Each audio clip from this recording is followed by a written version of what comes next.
You're using this cable every single day and you still don't actually understand it. It's called USB-C. And it might be the most confusing thing you use daily, because you've definitely seen this before. You plug in your device, nothing happens. You switch the cable, and suddenly it works. Same port, same shape, completely different result. And once you notice it, it only gets worse. You try to transfer a large file. One cable is painfully slow. You swap it, and it finishes before you even think to check. Laptop charging, even more confusing. One cable charges fast. Another one barely keeps up. So what's actually happening here?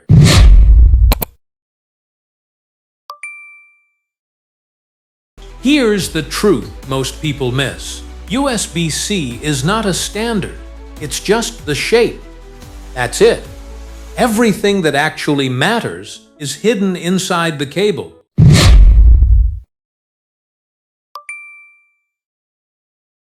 The connector is just the design.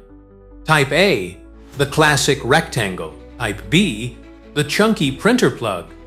Type C, the small oval one you use now. That's just how it looks. What actually matters are the numbers. USB 2.0, USB 3.0, USB 3.2, USB 4. These define speed, and here's the catch. All of them can exist inside the same USB-C cable. So two cables can look identical. One is basically a narrow road, and the other is a full-speed highway. Same connector, very different capability.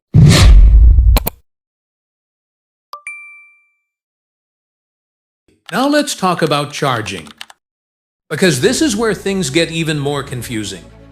Modern USB-C doesn't just send power randomly. There's a quick negotiation. Your charger asks, "How much power do you need?" Your device responds, "This much." And they agree. But there's a third factor, the cable. If the cable isn't designed for higher power, the system limits everything. That's why one cable charges your laptop fast and another one feels slow. Better cables include a small chip inside. Think of it like an ID. It tells the charger, "I can handle higher power safely." Without that, performance gets capped. And then there's the weird part. Lump-sum cheaper devices cut corners internally. So your high-quality USB-C cable just doesn't work. But an older USB-A to USB-C cable works instantly, not because it's better, but because the device wasn't built properly. Now think about real life. You've got a drawer full of cables. They all look the same. You grab one, it charges slowly. Another transfers data poorly. Another works with a display. That's why USB-C feels confusing. Not because it's bad, but because it's trying to do everything.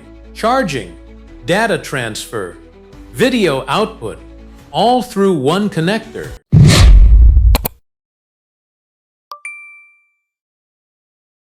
So is there one cable that actually does it all?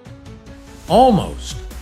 If you want a cable you don't have to think about, look for two things: high power support, around 100 watt to 240 watt, and a modern data standard like USB 4. That combination handles everything. Fast transfers and displays reliably.